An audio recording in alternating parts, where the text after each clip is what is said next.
Hello students, warm greetings from Next IS team. Myself Ajay Singh Elawat and I will be taking up the economy discussion of the Anubhav test conducted on 9th February 2025. Now in this discussion we are going to focus upon two things. First is the conceptual clarity part. Second is the how to attempt the questions so that you are not making silly mistakes. So let's start with the discussion. The first question that we have is about MSP, minimum support price. Now in this MSP question, the question is asking you that how MSP is responsible for the predominance of wheat and paddy cultivation in India. कि क्यों wheat और paddy cultivation India में इतना increase हो गया, उसके पीछे MSP कितना कारण है.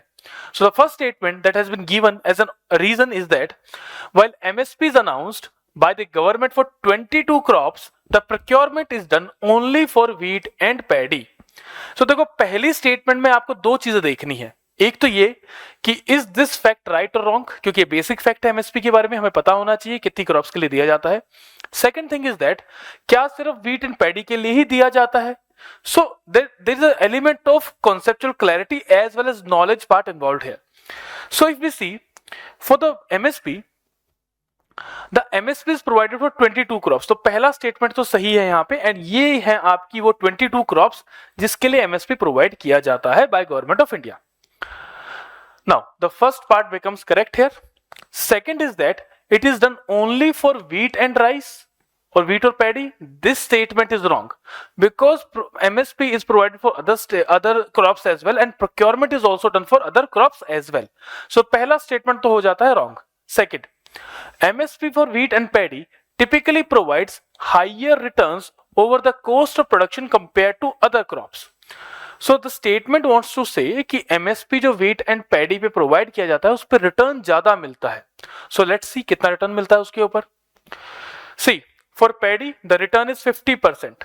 उतना ही रिटर्न wheat के लिए भी है. Wheat also gets the same amount of return. उससे ज्यादा बाजरे का है, रागी का है, मेज का भी है, तूर का भी है. तो सेकंड स्टेटमेंट भी हमारी रॉन्ग हो जाती है. अगर कोई फार्मर रागी को बेचने के लिए जाता है तो उसे इक्विवेलेंट टू पैडी मिल जाएगा. हाँ, वही फार्मर अगर बाजरा बेचने के लिए जाता है या मेज लेके जाता है या तूर या अरहर वगैरह लेके जाता है तो उसको रिटर्न ज्यादा मिलेगा. So according to the data the second statement is also wrong. So पहला स्टेटमेंट भी रॉन्ग है and second statement is also wrong. Third statement, MSP for wheat and paddy is generally higher as compared to other cereal grains. इसको देख लेते हैं कि क्या MSP ज्यादा मिलता है पैडी पे. सो सी, पैडी के ऊपर MSP is 2300, जवार के ऊपर इट इज 3371. ये पर क्विंटल का रेट है. वहीं आप देखो नाइगर सीड पे, सीसम पे, इन सब पे MSP मल्टीपल टाइम्स है. So this third statement is also wrong that MSP for wheat and rice is more. So तीनों ही statement wrong हो जाती हैं. That's why your answer becomes option D. Now by solving this question we might be knowing कि ये statement, ये question सही या गलत है, कि statement right या wrong है. You might arrive at the right answer. But the point here is that you should know what is the reason why MSP is making wheat and paddy predominant in the country. So the basic reason is open-ended procurement.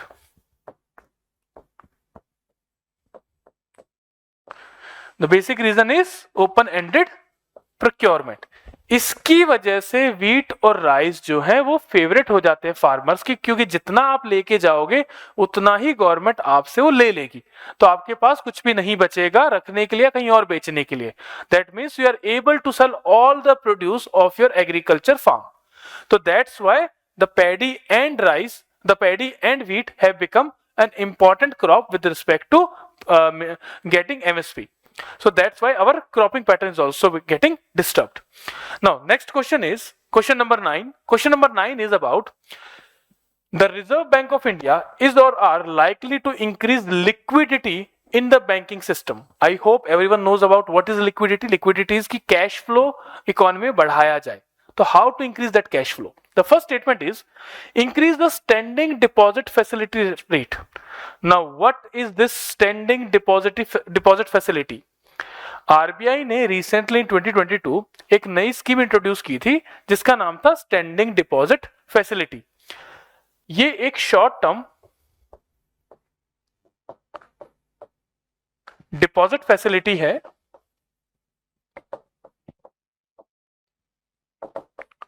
that is provided by the RBI to the banks so that bank can actually put their money with RBI and they will get a small amount of interest also, and it is collateral free. That means the RBI is not going to provide you any government securities. The banks can directly go to the RBI and short term के लिए वो अपने funds को वहां पे park कर सकते हैं, उस पर अपने interest gain कर सकते हैं. So if there is an increase in the standing deposit facility rate, that means कि मान लो वो 3% है. Just for an example, मान लो SDR is standing depository facility rate is 3% and it is increased to 4%.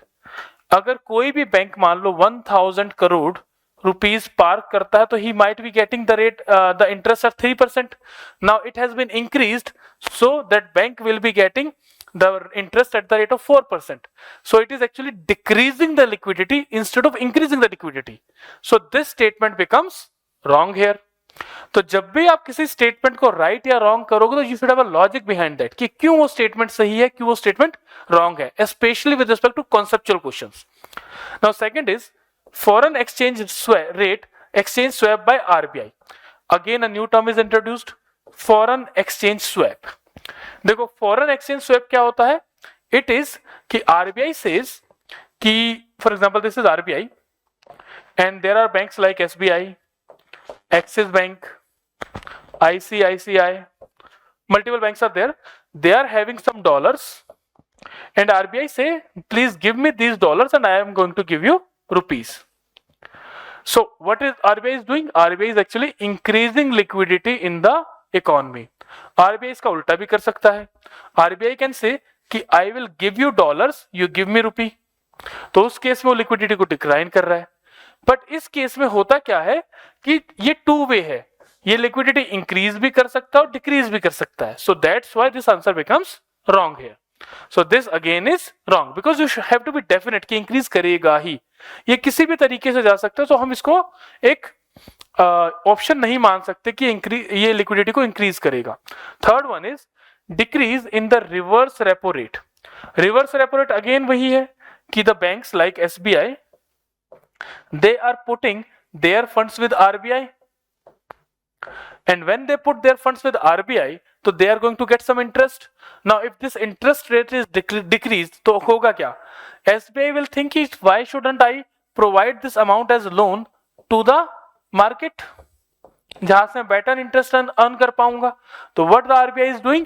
RBI is actually promoting or asking these State Bank of India and other banks कि आप अपना पैसा market में invest कीजिए बजाय मेरे पास रखने के. तो it is going to increase the liquidity of the banking system. So the answer here becomes option B, that is 3 only. I hope the conceptual part behind this question is clear to you. Now if you are making this question wrong, that means your conceptual part is not very sound. So you have to focus upon the conceptual clarity of this topic. Now next question is question number 10. It says consider the following components of India's aggregate demand. The first one is government final consumption expenditure, private final consumption expenditure, gross fixed capital formation. Now it is asking arrange the following components in decreasing order of their contribution to the GDP in recent years. देखो GDP एक हम calculate करते हैं income method से, एक हम calculate करते हैं एक्सपेंडिचर मेथड से. So this is the expenditure method कि कितना कितना एक्सपेंडिचर कहां कहां पे हुआ, उसके accordingly we are calculating GDP. Now in this if we see the private final consumption or PFCE, it is around 94,16,138. So it is around 60% of the GDP share. Secondly is GFCE. GFCE is around 10%. That is government final consumption expenditure. And fixed capital formation, it is 31%. 0.4% and the trend has been almost repeating, क्योंकि 60 का 61 हो गया, 10.4 का 10.1 होगा, 31.4 का 31% हो गया, तो ट्रेंड इज ऑलमोस्ट सेम. तो the sequence that comes to us is that the first one should be PFCE, then after that it should be GFCF, and after that it is GFCE. Going to the options, the first one should be PFC, private वाला होना चाहिए पहला. Second one should be gross fixed capital formation, and third one should be the government final consumption expenditure. So answer here becomes 2, 3 and 1. Now let's see the options. Option B is correct. Option B says 2, 3, 1. So here the answer becomes 2, 3, 1. So this is the answer to the question number 10. Now this question is basically based upon your economic survey. So economic survey को अगर नहीं पढ़ रहे हो तो इस type के questions को आप नहीं कर पाओगे. तो this question is based upon the knowledge part. अगर आप एक दो बार इकोनॉमिक सर्वे को कवर कर चुके हो तो you should be having a fair amount of idea कि किसका कितना शेयर है, तो that you should be knowing. Secondly similar type of things आ जाते हैं कि किसका कितना कंट्रीब्यूशन है इंडिया के टैक्सेशन में, कि इनकम टैक्स से कितना आता है, इनडायरेक्ट टैक्स से कितना आता है, कॉर्पोरेट टैक्स से कितना आता है. ये बेसिक डेटा आपके पास होना चाहिए, इसका बेसिक ट्रेंड आपके पास होना चाहिए. तो एक क्वेश्चन बेसिकली बेसिक ट्रेंड के ऊपर है कि क्या ट्रेंड है basically about the GDP.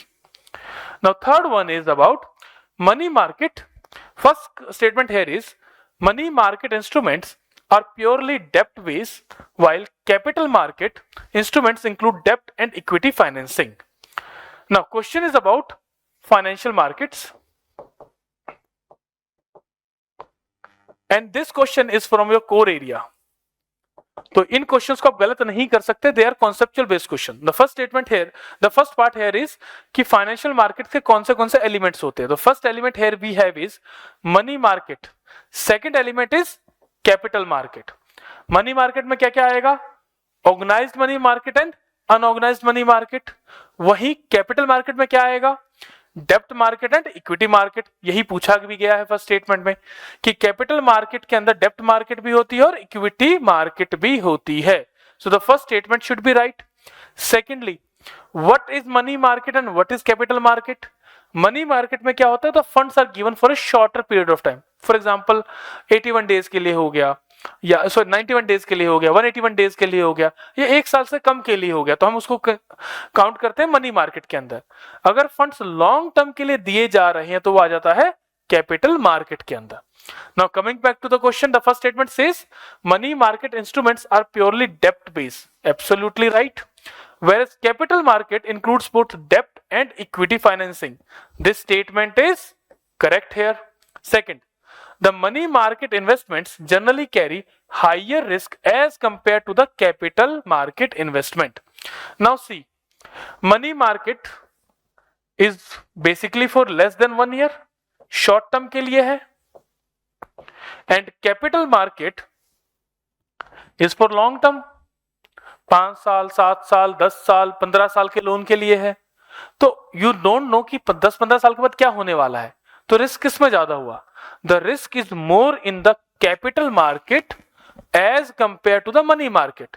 So this statement becomes wrong here. Now third statement is treasury bills issued by government of India are part of money market, whereas cash management bills are part of capital market. इसको भी देख लेते हैं एक बार. Now money market हम divide करते हैं unorganised और ऑर्गेनाइज्ड सेक्टर के अंदर. अनऑर्गेनाइज्ड के अंदर बेसिकली आपके अनरेगुलेटेड NBFCs, इंडिजिनस बैंकर्स और मनी लेंडर्स वगैरह आ जाते हैं. Now coming to the part that is more interest of us for us, organised money market. In the organised money market what we have is treasury bills, cash management bills, जो कि government को temporary needs के लिए पैसा चाहिए तो वो cash management bills के थ्रू ले सकती है. So this is part of money market. Then others are call money market, जो कि बैंक्स आपस में बोरो करते हैं. Then repo and reverse repos, RBI से बोरो करना बैंक्स का. देन सर्टिफिकेट्स ऑफ डिपॉजिट, की bank certificates of deposit issue करेगा इन्वेस्टर्स को या जो डिपॉजिटर्स हैं उनको, तो that is certificates of depositors. Then commercial papers and commercial bills, ये कमर्शियल एंटिटीज के लिए हो गए. The third statement says treasury bills are issued by government of India part of money market, तो पहला पार्ट तो इसका करेक्ट है. Second part is cash management bills are part of capital market, this is wrong because यहां पे होना चाहिए money market. So the answer here becomes first is wrong, second is wrong. The answer should be only one, that is option A. So this becomes your answer. Now next is question number 12. It says which of the following best describes the term fully accessible route FAR often seen in the context of Indian economy. Now last year in the budget what the government said कि जो भी non residents हैं अगर वो India के अंदर invest करना चाहते हैं so they should be allowed to do that. In that context only this FAR terms becomes prominent here. Now the first statement is an RBI initiative to allow Indian companies to access global bond market, तो एक wrong है statement क्योंकि ये किसके लिए है, ये है नॉन रेजिडेंट्स के लिए ताकि वो इंडिया के अंदर इन्वेस्ट कर सके, तो उनको फैसिलिटी प्रोवाइड करता है ये, और इसके अंदर कोई कैपिंग भी नहीं है, आप जितना चाहो इतना इन्वेस्ट कर सकते हो इंडिया के अंदर through this mechanism fully accessible route. Second, a mechanism of facilitating free trade agreements, this is again wrong. Third one is a mechanism to enable non-residents to invest in specified government securities without any restrictions, this statement is correct. So ये statement हो जाएगा हमारा correct. Fourth one is a government policy to provide fully accessible funding route for in infrastructure development under the Atmanirbhar Abhiyan, this statement becomes wrong. Now why I read the fourth statement, क्यों हमने fourth statement भी पढ़ी. First of all जब भी आप question को attempt करो तो don't be over confident about anything. आप पूरे क्वेश्चन को एक बार पूरा पढ़ लें, because when you read the whole question sometimes you realize that last two options might be close enough. तो एक तो पहली बात तो पूरा क्वेश्चन पढ़ना है. दूसरी चीज, ये क्वेश्चन कैसा है, this question is knowledge based, knowledge and concept based, कि आप करंट अफेयर्स के साथ रूबरू हैं या नहीं है, are you going along with the current affairs और not. So fully accessible route, this is the term that was coming in the current affair news as well and has become a part of core area also. So एक conceptual question हो जाता है. तो it is a very simple and easy question. The only condition is that you should be going thoroughly through the economics part. So answer here becomes option C. Now next is the question says consider the following pairs. Steel purchased by a construction company, intermediate consumption good.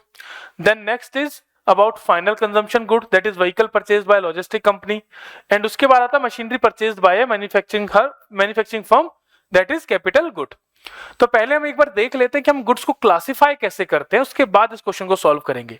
तो again ये conceptual question है and this is a very very basic question. ये question गलत नहीं होना चाहिए.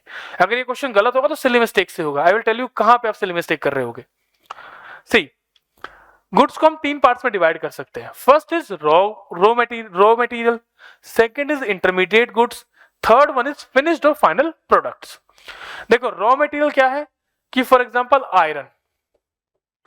Iron ore आपने निकाला, अब उस आयरन ओर से आपने बना दिया स्टील, तो ये बन गया हमारा इंटरमीडिएरी गुड. सेकंड एग्जांपल ले लेते हैं. मान लो रॉ मटेरियल है व्हीट, जो फार्म में प्रोड्यूस हुआ, और व्हीट से हमने बना दिया फ्लोर, तो ये बन गया हमारा इंटरमीडिएरी गुड. या एक और हम आगे जा सकते हैं, हमने इससे ब्रेड बना दिए, तो ये भी इंटरमीडिएरी गुड हो गया. अब इंटरमीडिएट गुड इस चीज पे डिपेंड करेगा कि ये कंजम्पशन के लिए जा रहा है, किसी और चीज की प्रोडक्शन के लिए जा रहा है. फॉर एग्जांपल स्टील है, डायरेक्टली तो कंज्यूम होगा नहीं, it has to be made according to the need. जैसे मान लो अगर गाड़ी बनानी है तो उसमें शीट्स की फॉर्म में इसको लेके आना पड़ेगा. अगर मान लो कंस्ट्रक्शन के लिए चाहिए तो स्टील बार्स में इसको कन्वर्ट करना पड़ेगा. तो स्टील को जब हम स्टील बार्स में कन्वर्ट करेंगे तब ये जाएगा कंजम्पशन के लिए, तो ये बनेगा कंजम्पशन गुड. तो इसलिए हो गया इंटरमीडिएट गुड. तो इंटरमीडिएट गुड का क्या मतलब हुआ कि वो मटेरियल्स या वो गुड्स जो फर्दर प्रोडक्शन में यूज होने वाले हैं. अब सेकंड आते हैं फ्लोर पे. फ्लोर अगर आप घर पे लेके गए तो बन जाएगा ये कंज्यूमर गुड, कि आप घर पे लेके गए, अब now you are using it. Secondly अगर फ्लोर को कोई कंपनी लेती है, मान लो ब्रिटानिया ने लिया और ब्रिटानिया ने उससे ब्रेड्स बनाए, तो फ्लोर क्या बन जाएगा? Intermediary good. तो ये डिपेंड करता है कि वो यूज किसके लिए हो ना, उसके बेसिस पे हम उसको डिफाइन करेंगे। वहीं अगर हम ब्रेड की बात करें, तो अगर ब्रेड मैं घर पे लेके आता हूं एंड आई कंज्यूम इट, तो वो बन जाएगा कंज्यूमर गुड। वहीं अगर यही ब्रेड मान लो मैकडोनल्ड्स लेके जाता है और उससे वो बर्गर बनाएगा या सैंडविचेस बनते हैं उससे, तो वो बन जाएगा इंटरमीडिएरी गुड। तो ये आपको एक छोटा सा बारीक डिफरेंस इसके बारे में पता होना चाहिए। Now third one is finished और फाइनल प्रोडक्ट्स। अब इसमें दो चीजें होती हैं, एक चीज होती है कैपिटल गुड्स और दूसरे होते हैं कंजम्पशन गुड्स। अब जैसे कि एक क्रेन किसी ने अगर खरीदी, तो क्रेन एक फाइनल प्रोडक्ट है, बिल्कुल है। अब वो फाइनल प्रोडक्ट कहाँ यूज होगा? वो यूज होगा आगे फर्दर मशीनरी की तरह, किसी और कंस्ट्रक्शन में यूज होगा या कहीं और यूज होगा, तो वो बन जाएगा कैपिटल गुड। कि वो गुड जो फर्दर प्रोडक्शन में यूज हो रहा है, खुद कंज्यूम नहीं हो रहा है पर वो फर्दर प्रोडक्शन में यूज हो रहा है, तो कैपिटल गुड्स के अंदर बेसिकली मशीनरी वगैरह आएगी आपकी। तो जो भी मशीन्स हैं जो हम यूज करते हैं फर्दर प्रोडक्शन के लिए, वो बन जाती है हमारी कैपिटल गुड्स। जैसे कि ब्रेड बनाने वाली जो मशीन होगी वो किस में आएगी? कैपिटल गुड्स के अंदर। ब्रिटानिया कंपनी उस मशीन को खरीदेगा और उसको यूज करके वो ब्रेड्स बनाएगा, तो वो बन जाएगी हमारी capital good. Second is consumption goods. Consumption goods वो गुड्स हैं जो फाइनल कंज्यूमर कंज्यूम करेगा।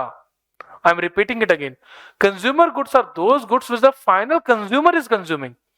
For example, if I buy a vehicle, that becomes a consumer good.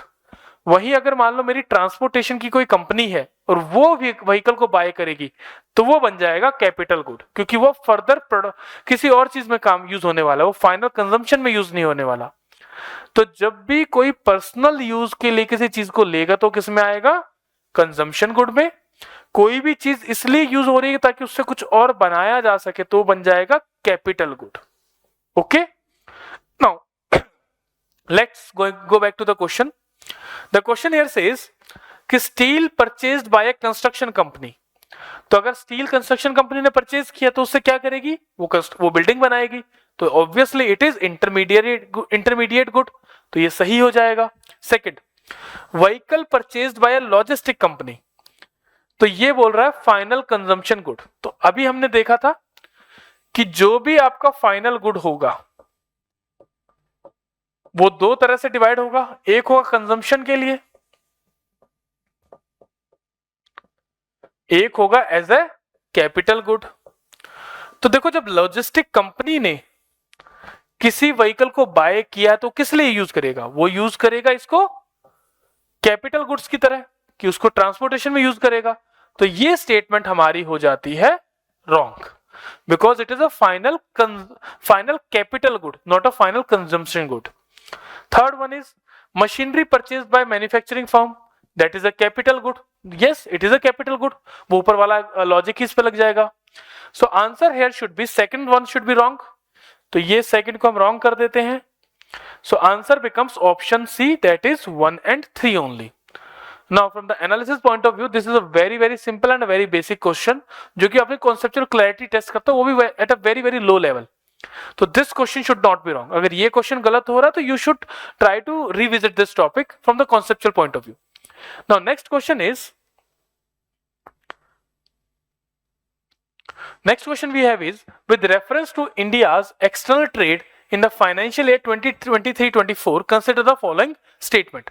तो देखो, ये सारा का सारा इस पे बेस्ड है कि आप करंट अफेयर्स को कवर कर रहे हो या नहीं कर रहे हो, साथ में are you going through the economic survey और not, because economic survey becomes important for you. So this question is basically based upon this part. Now the first statement here is USA was the top merchandise export destination for India. Let's see, था या नहीं था? तो actually ये fact based question है। तो USA accounted for 17.9% of India's total merchandise export। यानी India ने जो मर्चेंडाइज एक्सपोर्ट किया है उसका 17 से 18% जो है वो यूएसए को गया है। उसके बाद सेकंड नंबर पे आता है यूएई को गया है लगभग 8.23%। So obviously the first statement becomes right कि USA is the top merchandise export destination for India, it accounts for 17.93% of the total India's export. So first statement becomes right here. Second statement is petroleum products had maximum share in the total merchandise export from India. इसको भी देख लेते हैं from the data point of view. See, the engineering goods, they accounted for 25.22%. तो maximum किसका हुआ? Engineering goods का. Petroleum comes at second point, it is 18.5%. तो petroleum goods are at second level. Third पे जेम्स एंड ज्वेलरी है. Then we have organic and inorganic chemicals, electronic goods and drugs and pharmaceuticals. So the first statement was right, second statement is wrong. Answer here becomes A, option A, that is one only. So answer यहाँ पे हो जाएगा one only. So for this question you should have the knowledge of this question, तभी आप इसको कर पाओगे, वरना इसमें तुक्के मारते रह जाओगे. Now next part is that India का मर्चेंडाइज एक्सपोर्ट का क्या ट्रेंड रहा है. ये आपके मेंस के लिए शायद इंपॉर्टेंट हो, या कई बार यूपीएससी प्रीलिम्स में ये क्वेश्चन पूछ लेता है. तो if we compare the last decade, तो लास्ट डिकेड में 314 से 437 मिलियन डॉलर्स तक चला गया है. Now it has a jump of around 40%, 39% का इंक्रीज हुआ है इसके अंदर. So this becomes important. अगर हम ओवरऑल एक्सपोर्ट्स की बात करें, तो ओवरऑल एक्सपोर्ट्स के अंदर we see that it has increase by 67%. जो हमारे ओवरऑल एक्सपोर्ट्स हैं in last 10 years, they have increase by 67%. पहले it was 466.22 billion dollars, now it has increased to 778.21 billion dollars. तो इसमें भी काफी इंक्रीज आया है. that is a positive trend for us. Now next is what are the top 5 regions जहां पे India export करता है. तो according to the recent trend, the North America region, that is USA, then Canada and Mexico is also included, it accounts for around 86.68 billion dollars का trade हम वहां पे करते हैं, एक्सपोर्ट्स करते हैं. देन सेकंड नंबर पे आता है यूरोपियन यूनियन, जहां पे हम 76 बिलियन डॉलर्स का करते हैं एक्सपोर्ट. देन नेक्स्ट पे आता है वेस्ट एशियन कंट्रीज, 56 डॉलर्स का. उसके बाद Asian countries and then north east Asian countries. So this is the trend of our export to different regions. Now next question is which of the following bodies sets inflation target to achieve under the flexible inflation targeting framework in India? Now पहली चीज तो क्या है कि this term flexible inflation targeting, what is this? ये term है क्या? देखो, flexible inflation targeting का मतलब ये है कि जो हमारे टारगेट्स हैं वो एक रेंज में होंगे. तो रेंज क्या है? आइडियल इज 44%, कि हम इतना इन्फ्लेशन हमारी इकोनॉमी में होना चाहिए. That is a good inflation, कि 4% इन्फ्लेशन रहेगा, उससे एक एनकरेजमेंट भी मिलेगी प्रोडक्शन को बढ़ाने के लिए और बर्डन भी नहीं आएगा. अब ये +-2 इसके साथ बोला जाता है. +-2 का मतलब क्या है? It should not fall below 2% and it should not rise above 6%. तो अब हम कैसे टारगेट करते हैं फ्लेक्सिबल के अंदर कि ये 2% से 6% के बीच में होना चाहिए हमारा इन्फ्लेशन, तो हम कंट्रोल में हैं, हमने इन्फ्लेशन को कंट्रोल किया हुआ है. And it should be around 4%, हमें 4% का अचीव करना है. पर अगर 4.5 हो गया, 3.5 हो गया, दोनों ही ठीक है हमारे लिए. हाँ, if it goes down to 1.5%, then it is a problem for us. If it goes above 6.5%, then it is a problem for us. तो फ्लेक्सिबल इन्फ्लेशन टारगेटिंग का क्या मतलब है? That we are going to contain inflation in a range. Range क्या होगी? 4 ± 2%, यानी 2 to 6% की range में हमें रखना है इन्फ्लेशन को. और वो जो आइडियल वैल्यू है इन्फ्लेशन की जो होनी चाहिए, दैट इज 4%. अब इस रेंज को डिसाइड कौन करता है? क्वेश्चन ये पूछ रहा है आपसे. नाउ देखते हैं. पहला आरबीआई का तो रोल अब कम हो गया है with respect to inflation targeting, क्योंकि ये रोल किसको दे दिया गया है? ये रोल दे दिया गया मॉनेटरी पॉलिसी कमेटी को. तो इन 2016 this monetary policy committee was framed by amending the RBI Act of 1934 through Finance Act of 2016. तो मॉनेटरी पॉलिसी कमेटी बनाई गई थी जिसमें 3 बंदे आरबीआई से होंगे and 3 persons will be from the central government.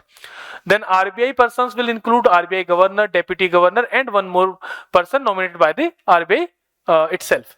So there will be equal share of RBI and the government in this monetary policy committee, and this monetary policy committee is going to take action with respect to our monetary policy so that we can achieve this inflation target. So monetary policy committee का क्या काम है? Its objective is to execute. Its objective or its mandate is to execute this inflation band. इस inflation band को हमें execute करवाना है कि हमारी जो inflation है वो इस बैंड में रहनी चाहिए. ये किसकी रिस्पॉन्सिबिलिटी है? ये रिस्पॉन्सिबिलिटी है मॉनेटरी पॉलिसी कमेटी की. अब ये बैंड डिसाइड कौन करेगा कि who is going to decide that this is the band for inflation that we need? This band is decided by the central government and it consults with RBI also. So the answer here is option C. Option C is the correct answer कि central government is going to decide कि हमें किस level का inflation चाहिए.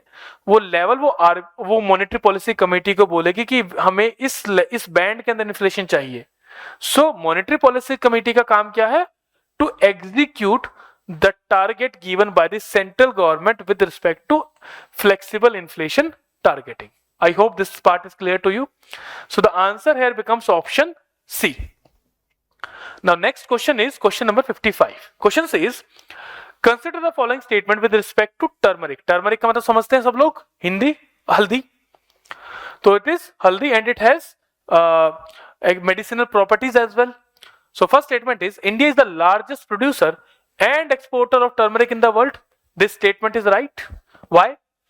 India produces around 80% of the turmeric of the world.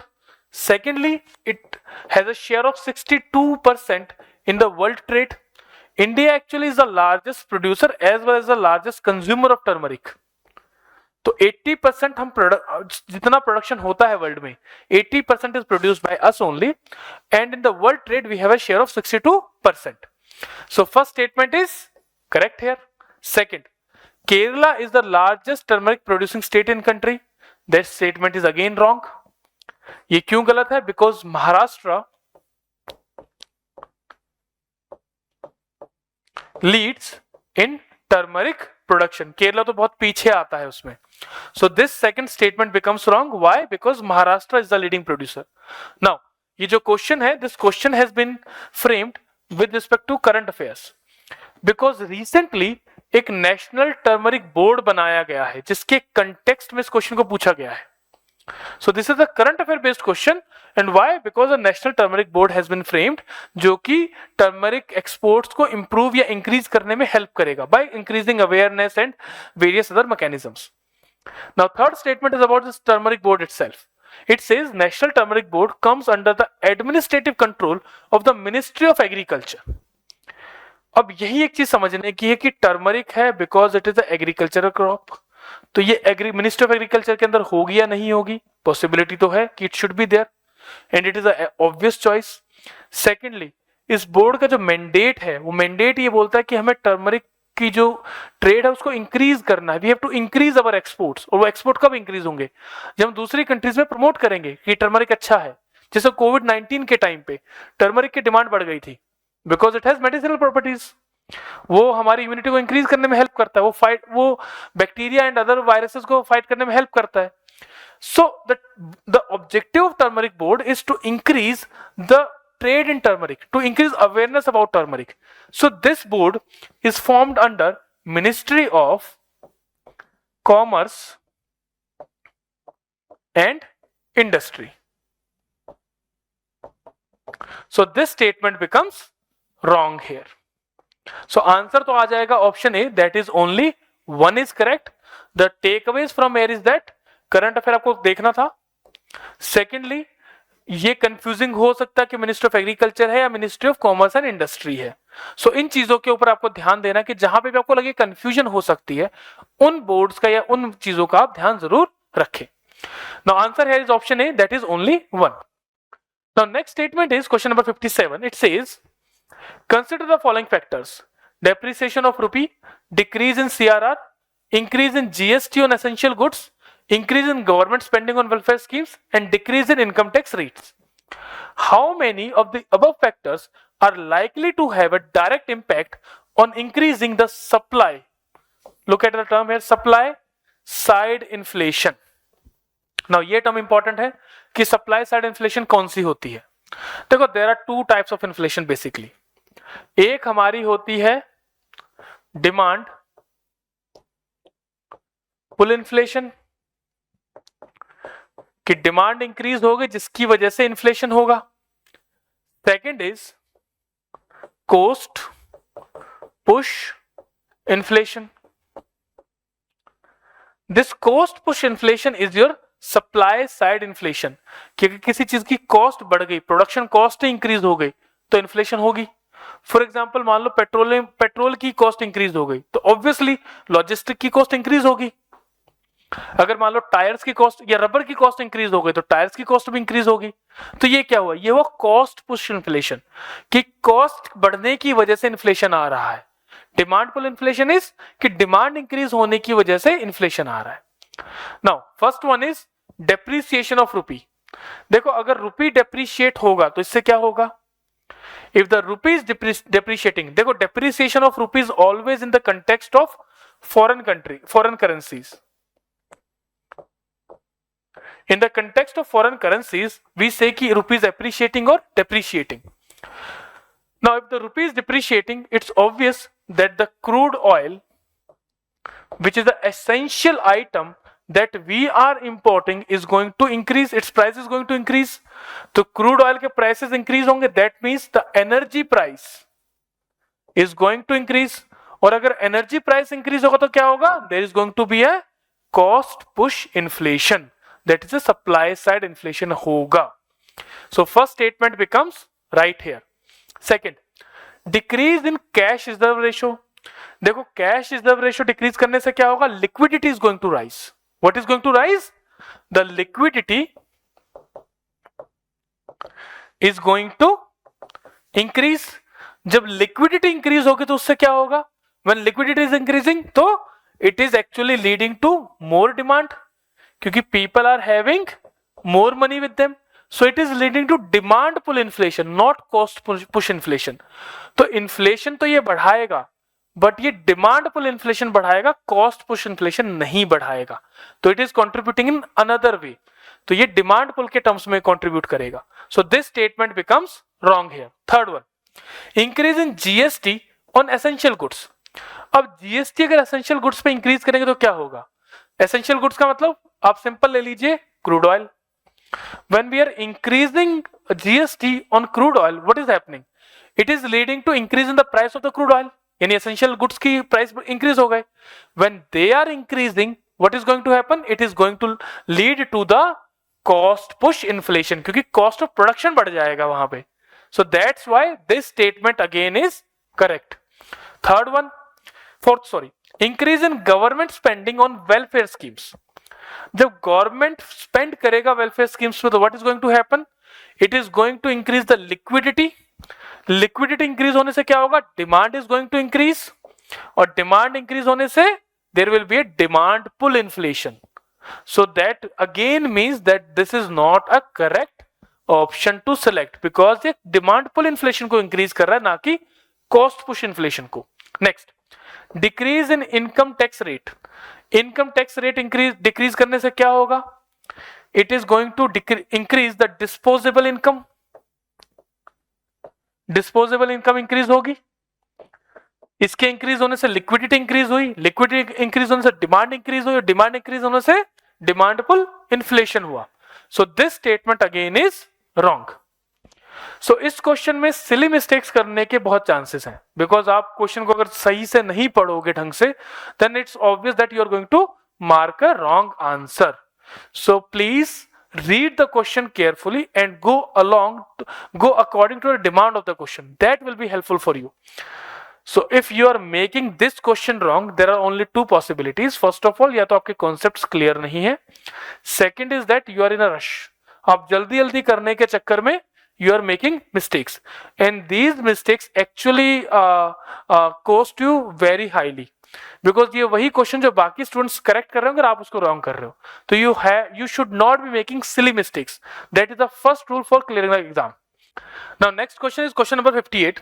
Question number 58 says that it is about New Development Bank. New development bank we know कि ये BRICS के initiative से बना था and it was in 2015 at the BRICS summit that happened in Russia that this bank was established. किस bank को हम establish करेंगे? Now इस बैंक के अंदर ऑब्वियस है क्योंकि ये ब्रिक्स के इनिशिएटिव से बना है तो it will be having all the 5 BRICS members. See, whenever you see a new keyword, always try to go to the history of that. कि थोड़ा बहुत सोचो कि यार पीछे में इसके क्या था. तो it will help you in revising those things also. Now, next, the first statement is only the member countries of BRICS are eligible to become the members of the NBD. कैसा होता है कि सिर्फ member countries ही बन पाएंगे? That is not right. Because क्यों? क्योंकि NBD को क्यों लेके आए थे? अगर हम इसकी past history देखें तो there is one organization known as IMF, another one is World Bank, and इन दोनों को ही बोला जाता है कि they are west biased, they are western biased, कि जो वेस्ट की यूरोपियन कंट्रीज हैं एंड यूएसए है ये इनसे इन्फ्लुएंस्ड है और इन्हीं के हिसाब से ये चलते हैं. So that's why other countries are getting affected और they are not getting their due share. Even अगर हम ब्रिक्स की बात करें, ब्रिक्स कंट्रीज का जो शेयर है आईएमएफ के अंदर वो 15% है,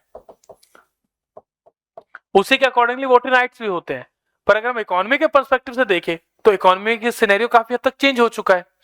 so that's why they thought कि we should be bringing a new multilateral organisation जहां पे कि हम उनको इससे कंपीट करवा सके या इसके बराबर में हम रख सके. तो उसके लिए बनाया गया था new development bank. Now new development bank का जब ऑब्जेक्टिव क्लियर है तो ये फर्स्ट स्टेटमेंट ऑब्वियसली रॉन्ग हो जाएगी क्योंकि ये कोशिश करेंगे कि ज्यादा से ज्यादा लोग इनके साथ आए, ज्यादा से ज्यादा मेंबर इनके साथ जुड़े. So all the UN members are eligible to become members of this new development bank. So the first statement becomes wrong here. पहली statement wrong हो जाएगी. Second, all member countries of NBD have equal voting share. This statement is again wrong. ये basic से ही आपसे पूछी गई है. उसमें एक statement है NBD में, आप अगर पढ़ेंगे तो it says 55% of the voting share at least. Please use the word at least. At least 55% of the voting share will remain with the BRICS countries. तो BRICS countries ने ensure किया है in this new development bank कि always they are going to have influence over this new development bank so that कि कोई और इसको undue influence ना कर पाए. So that's why 55% of the voting share will always always be with these BRICS countries. And I think you know what are BRICS countries. BRICS is Brazil, Russia, India, China and South Africa. So this is open for all members, and the second statement is also wrong that all member countries have equal voting share. This statement is wrong.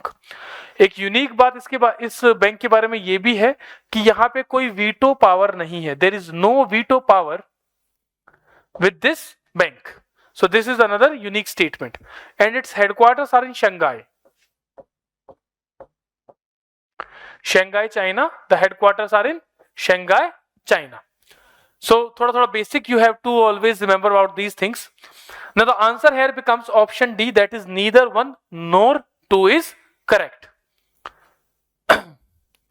Now next question we have is question number 59. It is about price indexes in India. Again inflation topic से ये question है. So it says the consumer price index or CPI serves as the anchor for the monetary policy. हमने अभी monetary policy committee का question देखा था, and the anchor for monetary policy committee monetary policy of India is CPI. तो CPI के basis पे हम वो जो बैंड है 4 प्लस माइनस 2% का बनाते हैं. सो दिस स्टेटमेंट इज राइट, ये स्टेटमेंट ठीक है. Second is whereas the wholesale price index is used as GDP deflator for several sectors of the economy. Now the second part can may confuse you कि यार क्या WPI होता है या GDP deflator कोई और चीज है. See, now the new series that has been released by for the WPI, it says that कि जो टैक्सेस वगैरह है उनको हटा दिया गया है, जो भी इनडायरेक्ट टैक्स है वो उसमें से रिमूव कर दिए गए हैं. So it becomes a very good indicator for the GDP deflator. So this second statement is also right, that WPI is being used as GDP deflator for various sectors. So this statement is right. Second statement, as compared to CPI, WPI is conceptually closer to the producer price index. अब एक और नई चीज आ गई, देखो, CPI is consumer price index, the price that we as a consumer are bearing, that is CPI. WPI क्या है? Wholesale price index. जो होलसेलर के लेवल पे जो प्राइस इंडेक्स चल रहा है उसे हम बोलते हैं WPI, that is wholesale price index. Wholesaler आप समझते हैं, जहां पे चीजें एक थोक विक्रेता के फॉर्म में बेची जाती हैं. So that is wholesale price index. Third one is producer price index. Producer price index क्या है? The price index that is calculated at the producer level. Producer का मतलब क्या है कि दिस इज अ फैक्ट्री, इस फैक्ट्री से जो प्रोडक्शन होगी वो जाएगी होलसेलर के पास. These are wholesalers. इन होलसेलर से जाएगी रिटेल कस्टमर्स के पास. सो जो रिटेल कस्टमर्स हैं, यानी हम जो आम जनता है, the price levels are calculated through CPI. कि what is the inflation at the consumer level, it is calculated through CPI, and CPI becomes the basis for our monetary policy also. उसके base पे ही हमारी monetary policy decide होती है. Second is this wholesalers. Wholesalers के level पे आता है WPI और wholesale price index. Third one is producer price index, कि at the level of producer what is the price changes, वो बोलते हैं हम प्रोड्यूसर प्राइस इंडेक्स में. नाउ अब इन तीन चीजों में डिफरेंस क्या आ रहा है? देखो, जब होलसेलर से यहां तक पहुंचता है तो यहां पे क्या आ जाता है? यहां पे आ जाते हैं प्रोडक्ट टैक्सेस, जो कि कंज्यूमर पे करेगा. इन दोनों के बीच में भी कुछ टैक्सेस आ जाते हैं, वो भी इनडायरेक्ट नेचर के हैं, तो यहां पे भी इनडायरेक्ट टैक्सेस आ जाएंगे. तो इनके बीच में डिफरेंस क्या आ जाता है? टैक्सेस का आ जाता है, कि CPI और WPI में प्रोडक्ट टैक्सेस या इनडायरेक्ट टैक्सेस भी इंक्लूड रहेंगे. दूसरा, CPI के अंदर सर्विसेज भी इंक्लूड होंगी, जो कि हम WPI में इंक्लूड नहीं करते थे. प्रोड्यूसर प्राइस इंडेक्स में हम सर्विसेज को भी इंक्लूड करते हैं. सो PPI एंड CPI ये दोनों तो बिल्कुल ही डिफरेंट है, क्योंकि इसमें टैक्सेस का एक बहुत बड़ा गैप है. With respect to WPI, as I told you, new series के अंदर टैक्सेस को हटाया गया है. So the WPI has come more closer to PPI, क्योंकि ये ऑलमोस्ट एक स्टेप आगे ही था PPI से, अब ये उसके क्लोज आ गया है. So the second statement actually becomes correct here, that as compared to CPI, WPI is conceptually closer to the producer price index. Why? Because of taxes को हटा दिया गया है यहाँ से, so it becomes more closer to the PPI. So the answer here becomes option C, both 1 and 2. Now next question is question number 96. This question is about World Trade Organization and basically about its principles. तो पहले एक बार principles को देख लेते हैं. What are the principles of WTO? The principles of WTO states there are basically three kinds of principle. पहला principal क्या है? Most favored nation का. Most favored nation principle says कि if any country A is extending some concessions to any other country B, then same concessions should be extended to other countries as well, C, D, E. तो वो सारे concessions बाकी countries को भी मिलने चाहिए. That means there should not be any differentiation between any member. If all this A, B, C, D, E are members of WTO, then the concessions which have been extended by one country, that is A, to other countries like B, that those same concessions should be extended to all other members. यानी सभी को एक तरह से आपने देखना है. That is the this most favoured nation principle. This is the basic of this. Second is national treatment. National treatment में क्या बोलता है कि फॉर एग्जांपल मान लो A country is putting some tax on steel. It is putting 3% tax on production tax on steel, and यही steel B country से import होके इंडिया के अंदर ए कंट्री के अंदर आता है. So in that case, the steel that is coming from B should be treated as like the steel that is being produced in the country A. इसका meaning simple ये हुआ कि अगर मान लो ए कंट्री के अंदर स्टील प्रोड्यूस होता है and as same steel B country से भी इंपोर्ट होके ए कंट्री के अंदर आता है, so in that case the taxes, the standards which are being tested वो सब सेम रखने होंगे. It can not be like that कि स्टील ए के लिए तो बोल दिया जाए कि 5% carbon is allowed and steel B के लिए बोल दिया जाए कि 3% कार्बन इज नॉट अलाउड. तो the standards, the taxes, they should be same for all the products. यानी कोई स्टेप मदरली ट्रीटमेंट नहीं देना है किसी भी इंपोर्टेड गुड को. That is national treatment. Third one is special and differential treatment with developing countries. कि जो डेवलपिंग कंट्रीज हैं, क्योंकि जब WTO को एस्टेब्लिश किया गया था 1996 में, देयर वर मेनी कंट्रीज जो डेवलपिंग स्टेज में थी, including India, because we were low income countries. तो उन कंट्रीज को सपोर्ट भी तो करना होगा ना, जो developed countries like US and others. तो उसके लिए एक प्रोविजन रखा गया, special and differential treatment with developing countries. It says first one is general system of preferences. इसका मतलब क्या है जीपीएस का? इसका मतलब सिंपल ये है कि कोई भी डेवलप्ड कंट्री डेवलपिंग कंट्रीज के कुछ प्रोडक्ट्स को रिबेट दे सकता है कि आप बिना आपके जो कस्टम ड्यूटीज हैं वो कम कर सकता है. उस केस में ये मोस्ट फेवर्ड नेशन वाला जो क्लॉज है ये यहां पे यूज नहीं होगा. सेकंड से एक्चुअली ये एक्सेप्शंस है इन दोनों के लिए. ये दो बेसिक प्रिंसिपल्स हैं, इन प्रिंसिपल्स की एक्सेप्शंस ये हैं. फॉर एग्जांपल मान लो कोई डेवलपिंग कंट्री है या लो इनकम कंट्री से मान लो अफ्रीकन कंट्री कोई है और वहीं पे साथ में चाइना है, दोनों ही स्टील एक्सपोर्ट करते हैं यूएसए को. तो USA can impose less custom duty on the steel coming from Africa as compare to China and other countries. यानी लो इनकम कंट्रीज को वो कुछ कंसेशन दे सकते हैं एंड वो कंसेशन उनको मोस्ट फेवर्ड नेशन के अंदर बाकी कंट्रीज को के ऊपर एक्सपेंड करने की जरूरत नहीं है. They don't need to expand that to other countries as well. Second is special products. ये एग्रीकल्चर के टर्म्स में है कि अगर एग्रीकल्चर के कुछ प्रोडक्ट्स हैं जो कि एक्सेसिवली डंप किए जा रहे हैं तो उन केसेस के लिए these mechanisms are provided. Now coming back to the question says the question says FTA must extend the same tariff reduction to all WTO members in under the most favored nation principle. See, most favored nation principle क्या बोलता है कि you have to extend all the tariff reduction to every country or every member of the WTO. अगर India has reduced some tariffs for Sri Lanka, then India has to reduce tariff for all other countries. That is what this most favored nation principle says. But इसके अंदर एक exception तो हमने देखा कि अगर कोई डेवलपिंग कंट्री से लो इनकम कंट्री से कोई प्रोडक्ट आता है तो उस केस में एक्सेप्शन बनेगा. Second exception to this MFN principle is that कि अगर रीजनल ट्रेड एग्रीमेंट या फ्री ट्रेड एग्रीमेंट होता है तो उस केस में they are not bound to go under this MFN principle. वहां पे वो एक्सेप्शन दिया गया है.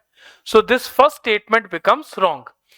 FTA need not to be expanded to other member countries because WTO का बेसिक ऑब्जेक्टिव ये था that it has to increase the trade among the members. ताकि और वो कैसे इंक्रीज होगा? टैरिफ बैरियर्स के अदर बैरियर्स को रिड्यूस करके. तो FTA एक मैकेनिज्म है जिससे कि दो कंट्रीज या एक रीजनल ग्रुप आपस के टैरिफ के बैरियर्स को कम करता है. सो उस केस में उन्हें वो MFN प्रिंसिपल के अंदर नहीं आएंगे. Second, FTA in general must cover substantially all trade between the countries, between the partner countries. अब ये क्लॉज इसलिए रखा गया ताकि इसको मिसयूज ना करे कोई कंट्री. ऐसा भी तो हो सकता है इंडिया श्रीलंका को बोल दे कि ठीक है आपके यहां से जो कॉफी आती है उस पे हम आपको FTA के अंदर उसको डाल देंगे एंड अदर प्रोडक्ट्स को नहीं डालेंगे. तो WTO सेज कि it should B genuine FTA ताकि जो FTA है वो सारे प्रोडक्ट्स पे ऊपर हो कि इंडिया से जो भी प्रोडक्ट वहां जा रहा है या वहां से जो भी प्रोडक्ट इंडिया के अंदर आ रहा है उन सब के अंदर वो FTA वो सब FTA के अंदर आने चाहिए, फ्री ट्रेड एग्रीमेंट के अंदर आने चाहिए. तभी ये क्लॉज जो पहले वाला एक्सेप्शन है वो एप्लीकेबल होगा. So this second statement is correct. Answer becomes option B, that is 2 only. Now next is question number 97. It says expansionary monetary policy is likely to help curb the rupee depreciation in short run. अब ये देखते हैं expansionary monetary policy का मतलब क्या है कि the government is expanding it's expenditure.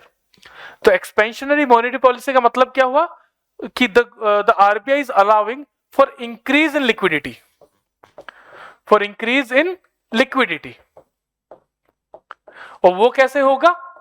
वो होगा रेपो रेट को रिड्यूस करके, रिवर्स रेपो रेट ऑटोमेटिकली उसके साथ रिड्यूस होगा, सीआरआर को रिड्यूस करके. तो इन रेट्स को रिड्यूस करके the RBI is going for a expansionary monetary policy. Second, so it is saying it is likely to help the curb the rupee depreciation. Now you tell me, if the liquidity is increasing, that means demand is going to increase.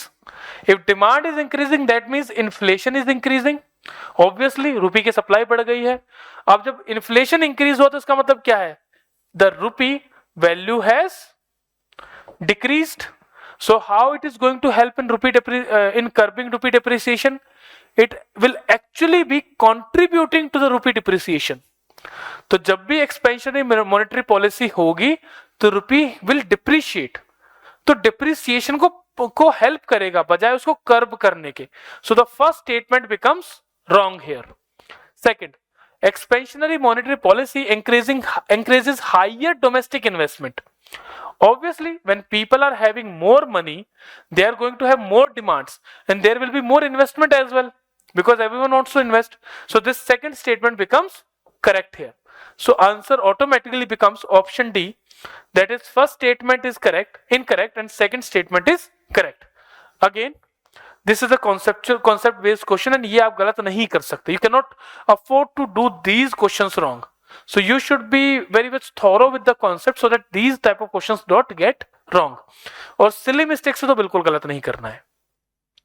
Now next is question number 98. It says a businessman in Gujarat sells a product to a buyer in Madhya Pradesh. तो यानी गुजरात से मध्य प्रदेश में एक product को cell किया गया. Which type of GST will be applied on the product and how will the revenue be shared? तो एक बार GST का स्ट्रक्चर हम देख लेते हैं फिर इस क्वेश्चन को सॉल्व करेंगे. Now first of all trade होगा दो तरीके से. पहला क्या है? इंट्रा स्टेट, कि Gujarat there is a production in Gujarat and it is being sold in Gujarat itself. Second one is inter state trade from Gujarat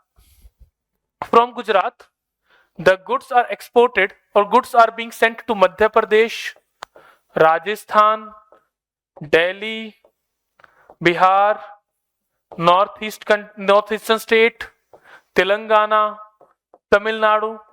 That means it is an interstate trade. Production is being done somewhere and consumption is happening at some other place. We know about GST is that GST is a consumption. GST is a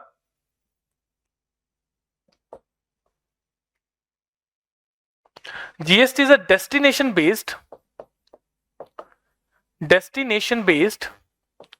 tax. Wherever the consumption will be there, the tax will be applicable there only.